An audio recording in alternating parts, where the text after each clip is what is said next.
నారాయణపేట జిల్లా మక్తల్ మండల తహసీల్దార్ కార్యాలయంలో ఏసీబీ అధికారులు దాడులు నిర్వహించారు.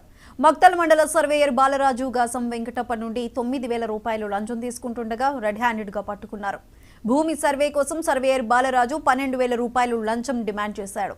మొదటిగా 3,000 రూపాయలు చెల్లించారని వెంకటప్ప తెలిపారు. మిగతా 9,000 ఇచ్చే వరకు సర్వే చేయననటంతో బాధిత రైతు ఏసీబీని ఆశ్రయించారు.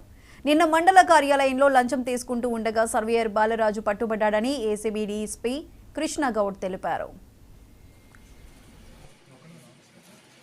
వాళ్ళ మామగారికి మందనగూడ గ్రామ శివార్లో ఒక 12 ఎకరాల ల్యాండ్ కొనడం జరిగింది.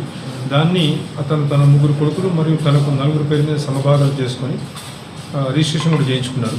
కాకపోతే దాని హద్దులు సరిగా లేకపోయేసరికి వీళ్ళు ఏప్రిల్ 22 రోజు వచ్చి ఇక్కడ సర్వేయర్ గారిని కలిసి హద్దులు నిర్ణయించమని చెప్పేసి ఒకటి కంప్లైంట్ ఇవ్వడం జరిగింది. అతను ఇచ్చిన తర్వాత అతను జూన్ 24 రోజు అక్కడికి వెళ్ళి చూసి హద్దులు సరిగా లేవు, మీకు గ్రామ నక్షా కావాలని చెప్పి తీసుకొస్తా అని చెప్పేసి వెళ్ళిపోయి మళ్ళీ గ్యాప్ ఇచ్చి రాలేదు. దాంతో ఈ నెల 6వ తారీఖున వాళ్ళు వచ్చి కలిస్తే నాకు 4 భాగాలు హద్దులు చూపించడానికి 12,000 రూపాయలు లంచంగా డబ్బులు ఇస్తేనే నేను సర్వే చేస్తానని చెప్పడం జరిగింది. నెక్స్ట్ 11th ఈ మంత్ 11th వస్తానని చెప్పి ముందు ఖర్చుల కోసం ఏమైనా అడిగితే అప్పుడే ఒక 3,000 రూపాయలు ఇవ్వడం జరిగింది. రిమైనింగ్ 9,000 తీసుకొని వస్తే సర్వే చేస్తానని చెప్పేసి 11th రోజు పోయి హద్దులను చూపించి సర్వే కూడా రిపోర్ట్ తయారు చేసింది, కానీ వాళ్ళకి హ్యాండ్ ఓవర్ చేయలేదు. 9,000 రిమైనింగ్ ఇస్తేనే చేస్తా అంటే వాళ్ళు వచ్చి మాకు కంప్లైంట్ చేయడం జరిగింది.